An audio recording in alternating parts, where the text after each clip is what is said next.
With the invention of the Ford Model T car, there was a high demand for new automobiles.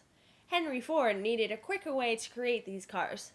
This video from Car Data Video demonstrates hundreds of Ford's workers at the Highland Park assembly plant in 1913. This was the first moving assembly line. Each person would work on a specific part of a single product. The creation of the assembly line allowed goods to be mass-produced quickly and efficiently. It significantly reduced the production time from 12 hours in 1910 to less than 2 hours in 1914. Even though the first telephone was invented in 1876 by Alexander Graham Bell and his partner Thomas Watson, it started to become more popular in the 20th century. Telephone wires kept getting longer when finally, in 1914, telephone lines were set up from New York to California. In 1915, Watson and Bell repeated their dialogue from 1876 in the first transcontinental phone call. Communication was now so much easier because you could reach someone at the other end of the country in seconds. This was the beginning of the advanced phone networks that we have today. The government began to use various forms of media, including pamphlets, posters, and motion pictures to get people to support the war. This became known as propaganda. In most World War I propaganda, the enemy was often perceived as a vicious monster, and the images appealed strongly to people's emotions. The most famous is the I Want You poster, which was painted by James Montgomery Flagg in 1916. This picture shows Uncle Sam in vibrant colors, which represents America's patriotism, and his serious facial expressions represent America's strength. 4 million copies of this image were printed by 1917 and succeeded in recruiting people to join the army. This was the first time in which propaganda was widely used, and most people still use it today to help sway public opinion.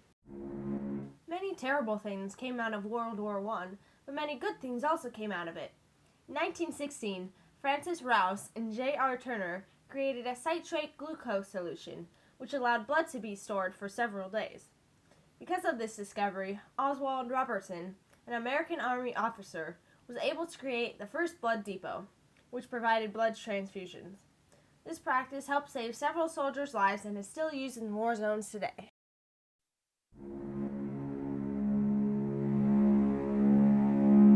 Up until the 1920s, radio was only used by air pilots to communicate with other Army members in World War I. After the war, a company named Westinghouse sold radios for the average household. On November 2, 1920, which was Election Day, KDKA gave the first commercial radio broadcast. This is KDKA of the Westinghouse Electric and Manufacturing Company in East Pittsburgh, Pennsylvania. We'd appreciate it if anyone hearing this broadcast would communicate with us, as we are very anxious to know how far the broadcast is reaching and how it is being received. This broadcast you just heard was a huge hit. In 4 years, there were 600 commercial radio stations, and 60% of all American families owned a radio. The radio was a form of mass communication because people from different places could listen to the same news. In 1921, the United States reported 206,000 cases of diphtheria. In 1923, William H. Park launched a campaign to give a new immunization to kids in a school in New York. The children who received the immunization developed 4 times as less cases of diphtheria than kids who did not receive the vaccine. With the introduction of this vaccine, the reported cases of diphtheria significantly dropped. As the technology improved and more vaccines were created, the less deaths from diphtheria there were.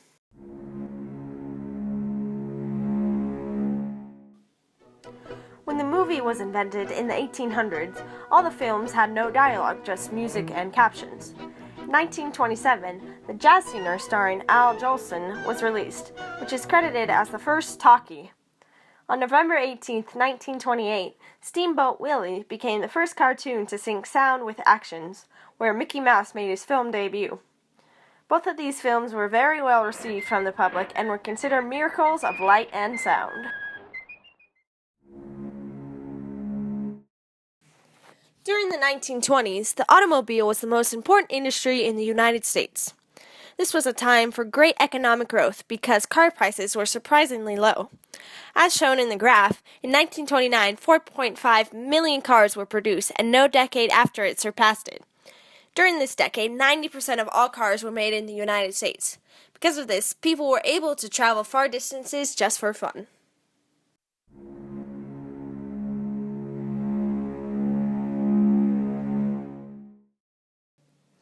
In the 1920s, many people preferred trains as a method of long-distance travel because airplanes were highly dangerous. However, to go from New York to Los Angeles using this method would take 3 days. In the 1930s, as planes became safer, airports started to be built around the country. In 1926, less than 6,000 people chose this way, but by 1931, 400,000 people took planes. The plane reduced travel time to about 18 hours in 1934.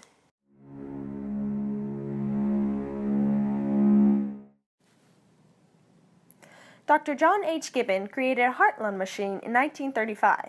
This machine temporarily took control of the heart and lung during surgery. It was first performed successfully on a cat. It was later used on a human.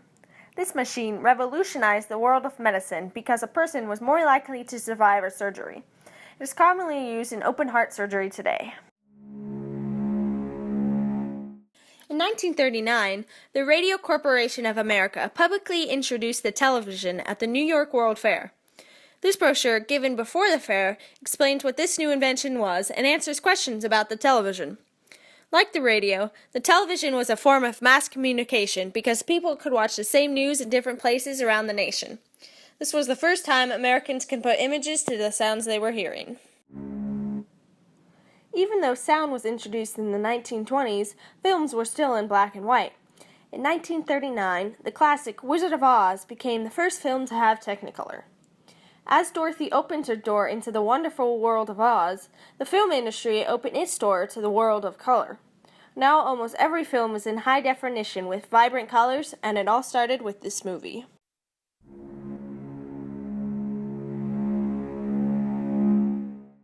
During World War II, many new technologies were created to aid the soldiers.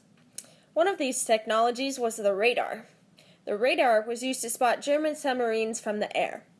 Radio waves were sent out and detected any reflections from objects that were close by. It was often said that the Allies won the war because of the radar, since it was essentially seen with sound waves. Unlike previous wars, World War II relied heavily on airplanes since it was important they had good tracking technology. In World War II, if a wounded soldier was to get an infection, they were likely to die. In March of 1942, Ann Miller became the first U.S. person to get a penicillin vaccine. Penicillin was one of the first antibiotics in the world. It was often referred to as a miracle drug because it helped save so many lives. It was a major turning point in American history because doctors now had a tool to completely cure their patients. A popular method of travel during the war was a tank. The United States produced about 60,000 tanks during World War II, which was the most of all the countries that fought in the war. The tank was the go-to method for transportation because it protected soldiers from gunfire and was a powerful weapon. Like previous wars, World War II used propaganda to encourage people to join the war. The First World War used mostly pictures. However, in the Second World War, radio was the most common way to gain news. People listened when the president announced that Pearl Harbor was being bombed and tuned into the radio to hear most of the war as it played out.